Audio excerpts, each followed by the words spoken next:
Hi, I'm Ivan. This is the Detailer's Business Academy, and if you don't know this guy, where have you been for the past 6 years? Pan, the organizer. Pan, the organizer. Hi, guys. So, I was filming some content with Pan today, with a little Fiat here, and decided to ask him some questions on detailing for my people. Now, if you don't know the Pan, the organizer channel, there'll be a link below. Please subscribe. He's only got like 800,000 subscribers, so a very small channel, not very well known in the industry, but he's getting there. Working hard. How long have you been detailing? Detailing for 25 years. I started at 16 in, now the mid-90s. I'm 41, and I started when I was 16. Yeah, so just over 25 years. Okay. Yeah. What got you into detailing? Pretty simple. So my parents bought me my first vehicle when I was 16. I just had my driver's license and I had graduated from high school. And so it was time for a bit of independence. And with that first vehicle, I remember my dad gave me a bucket of water with just a regular sponge and dishwashing liquid and said, here, that's how you wash your car. So being very, very curious, because at the time I did studies in science. So I graduated from university, molecular biology, biochemistry. So I always had this curious side of things to want to dig deeper, go into rabbit holes, and kind of figure out the better way to do things. So I figured that if my mom is using dishwashing liquid to do the dishes, this probably isn't the appropriate product for vehicles. We didn't have YouTube back then, so maybe a few car detailing forums that were just starting on BBS boards and eventually internet, but basically self-taught on just going to stores, seeing what products they had at the time, what technology they had, and started that way. And I immediately got the detailing bug, because I like to keep everything organized and clean in my life, hence the name Pan the Organizer. So I just like to, whether it's cleaning the home, having a clean car, just a clean life in general, and things that are well organized, I feel that makes me feel better, I guess, and driving a clean car was always something I enjoyed. So that's how I started, just by basically questioning the modus operandi of this is how we do things. Yeah. Like, that doesn't seem quite right. And then I started detailing vehicles for a local car club. So when I got one of my first Nissans, it was a moment in time with the Fast and the Furious where we got into tuning. And I was offering these services because they'd also see my car super clean at every meet that we'd have, and so on and so forth. And then, well, word to mouth, I got to detailing a lot of cars from the local car club, and it ballooned into the point where I started my YouTube channel in 2016 and give back to the community, showing people how to start off, how to do things, tutorials, product reviews, that kind of stuff. And what sparked your interest in starting a YouTube channel? It was my girlfriend, actually. She was watching me watch other YouTubers in the detailing world, and she was like, listen, I see that you go in the garage and spend, I don't know, 8, 10, 12 hours on end. You don't even take a break to go and pee. And why don't you share your experience, because you've been doing this forever. I haven't seen anybody do this kind of level of obsession that you have with detailing, and you speak English and French, so you could be one of the first ones to do it in 2 languages. So I think it sparked something in me at that point, and I'm like, yeah, why don't I start my channel? I'm watching so many already out there, and let me do my own thing. And I got this just great community behind me that backed me up through the years and followed me through this insane journey. So April 2016 is when I started now, and we're in August of 2022 at this point. So just over just over 6 years. And here we are, thanks to the audience that made all of this possible. So in the 25 years you've been in the detailing industry, what's been the biggest change? Probably the amount of brands and product offerings. That's one thing. It's crazy now, just the sheer quantity of companies that you have out there. Back in the day, there was a handful that were good. Now you find a lot of good brands, even the micro brands that are coming out with good products, and the technology. So whereas 25 years ago, you were struggling to find maybe one Carnauba wax or a synthetic paint sealant that was starting. Nowadays, you have ceramic coatings, graphene coatings. You have sprays now that can give you 6 months to 12 months of durability. Super easy to apply, take only a few minutes to install, and who are very inexpensive to use, whereas 2 decades ago, you were hard-pressed to find a product that would give you maybe 3 weeks of durability. So the technology has advanced a lot, I think, because probably also of the rise of social media and people getting more and more interested in detailing, whether it's as a hobbyist or DIYer, but also the business side of things, which I know you like on your channel. So a lot of guys or girls are interested in learning how to better their business and improve their efficiency or their profitability community, and there's a lot of tools that you can have now thanks to the online side. So that's another thing that I say changed a lot. Is before there was no social media, there was no YouTube, there was none of these platforms out there that allowed you to connect with others in a community of people who share the same passion as you do. Because I love detailing, and I have, like you said, like 800,000 subscribers at the moment of this recording and 100 million views. But if I look at my own street where I live, I'm the only one that details his car and that spends hours washing it. But the internet and YouTube allowed these big communities that share the same passion to get together.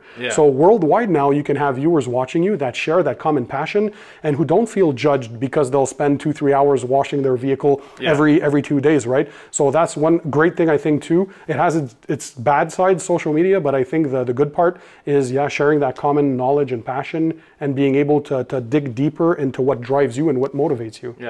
Now, one thing that a lot of people don't know about Pan is he is actually a full-time YouTuber.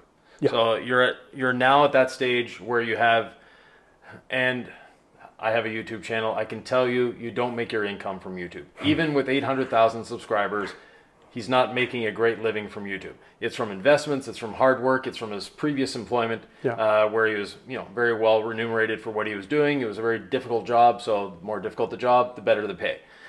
Stressful job, I should say. Not difficult, but very stressful.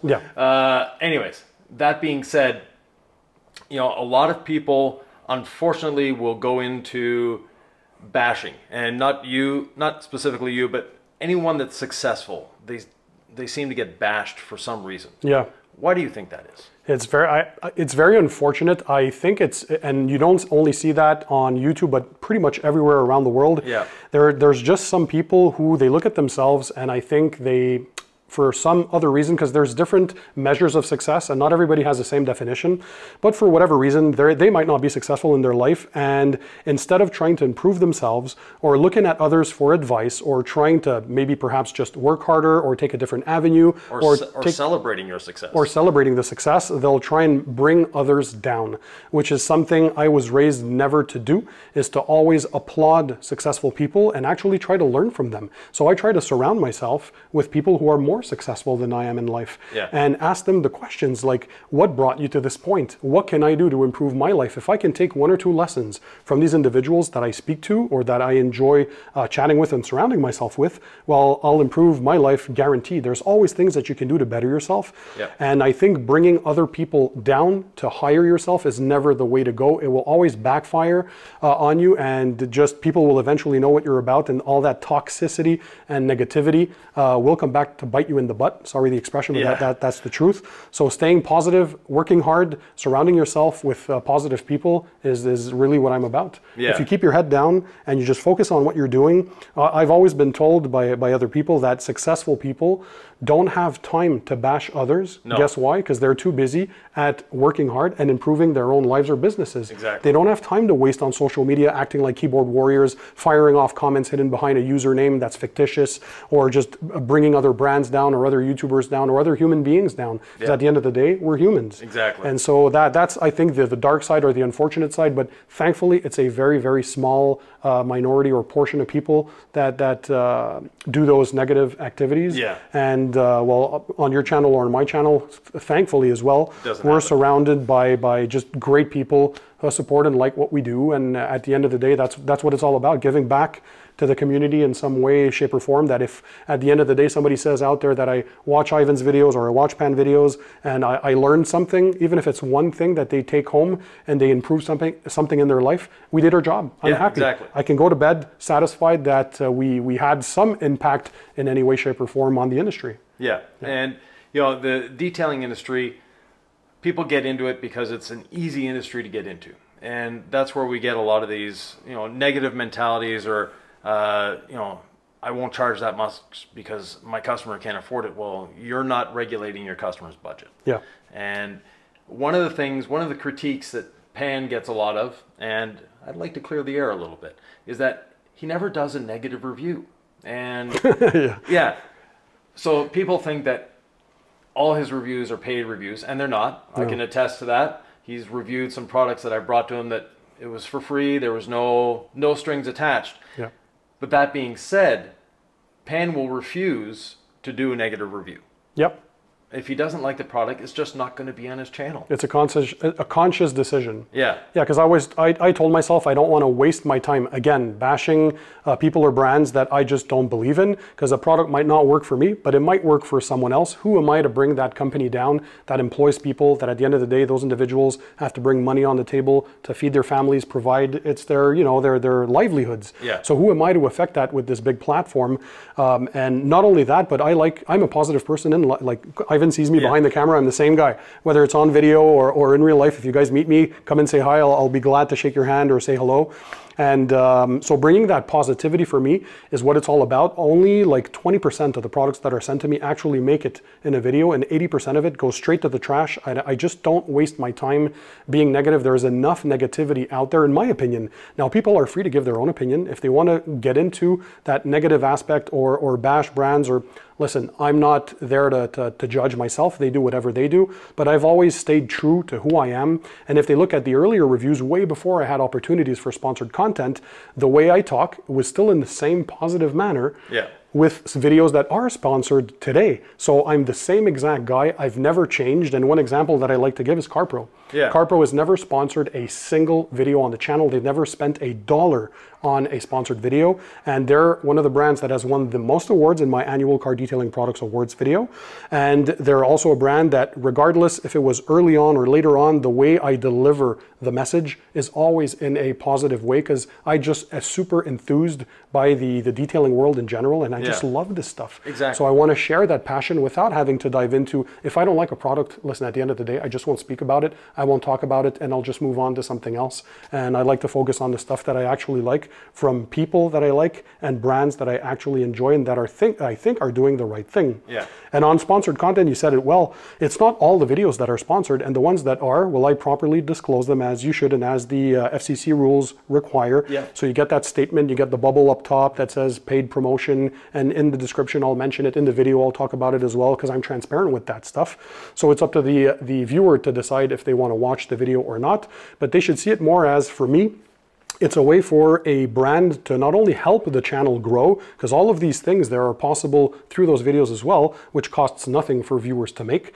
but it's a way that they can support the channel and we can support brands that we actually like in exchange. Yeah. So the Pandy Organizer viewers and subscribers help, at the end of the day, the brands that are also helping to promote Pan's channel, or to bring to light all this positivity out there. And for me, it's like everybody has to work together. And of course, the bigger a channel gets, the more opportunities you're going to get to expose some brands or to help some brands grow. Or I like to give opportunities to collaborations, like, you know, to other smaller channels, because for me it's important to give back. So there's so many different ways that you can have a positive impact. So for me, regardless if a video is sponsored or not, I still like to think that I'm unbiased, because I consciously make the decision to only present stuff from brands that I enjoy, brands that I like, brands that are still on my shelves today. I even can see them and that I still use.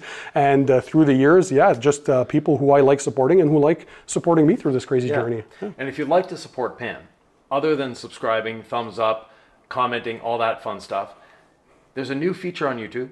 If you look at the toolbar below, there's one that says thanks.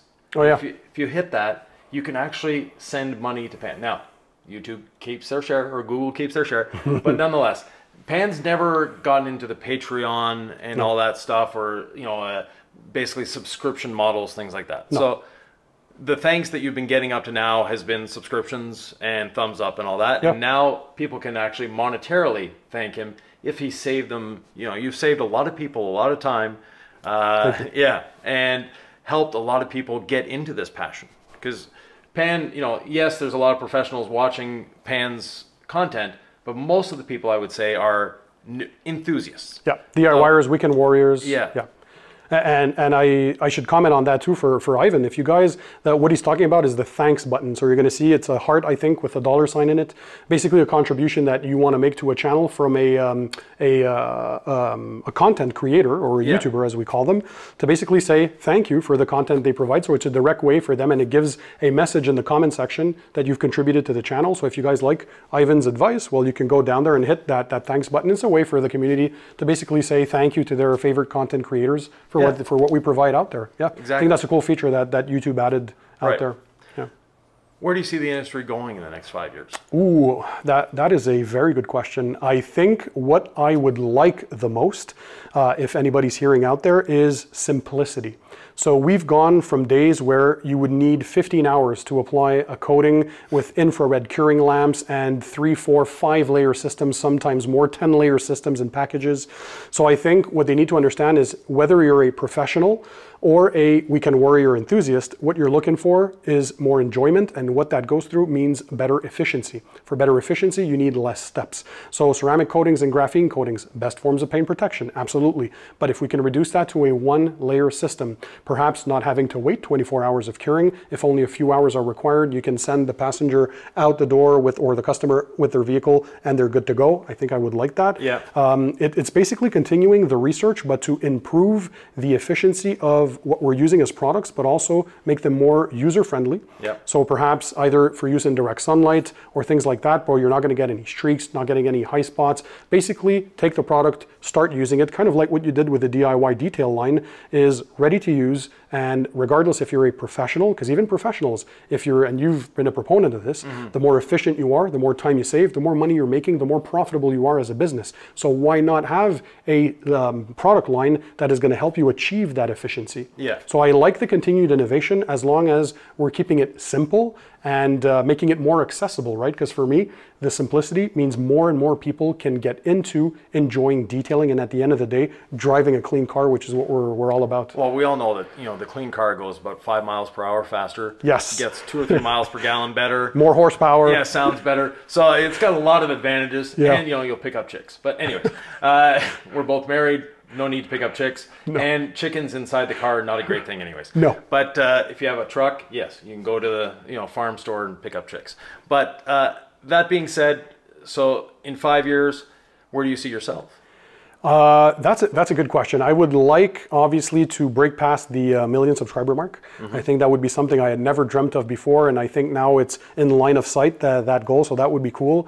Maybe perhaps one day having my own line of car care products as well. So now I've met so many different brands and have these great relationships and with different blenders as well. Maybe sit down and elaborate and collaborate on my own line of products to use for something that I've loved for so many decades. Yeah. I think that would be the next step as well. And who knows what other crazy stuff. I'm thinking of things all the time. My brain never shuts off. I don't know why I go to bed at night and I have trouble getting to sleep because I'm thinking of what's the next step, what's the next move, where am I going to be, what am I going to do to keep the channel also fresh, what new content are you making out there to still stay relevant? Yes. Because things change a lot and they evolve over time. So yeah, those are like the immediate midterm goals that I can think of, but who knows what else Pan, the organizer, has in his mind for the future. Yeah. And for the business perspective, yeah, you approached YouTube as a business venture. So I remember the first video we did together, your channel was just starting. You literally came to YouTube as, I already have the equipment, I've done all the research. Yeah. There wasn't a video done on a smartphone or anything like that. Everything was done professionally from day one. Yeah. Is that a model you'd advise for someone else? Well, let me just clarify one thing. It was like a business venture in the sense of not that I made YouTube to generate income, because if that's your main goal, you will never have success at being a YouTuber.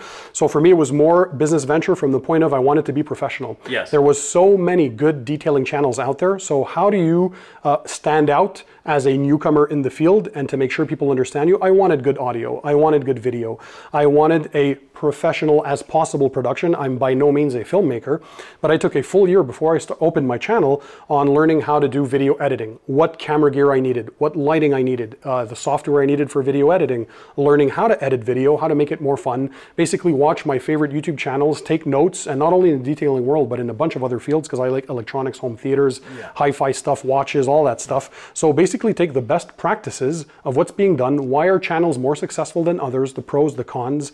There are also a lot of channels out there that teach you how to grow a YouTube channel. So I took exactly a full year to study the good practices, what not to do as well. And then I think that gave me a jump start to making quality videos. And I think it clicked with the audience when I started off, because it wasn't necessarily only detailing. I was doing other stuff like DIY things in the home, travel vlogs, reviews of electronics and that kind of stuff. But I saw that the detailing videos really struck a chord with the audience, and they really hooked on that. And obviously you do more of what people want to see on your channel.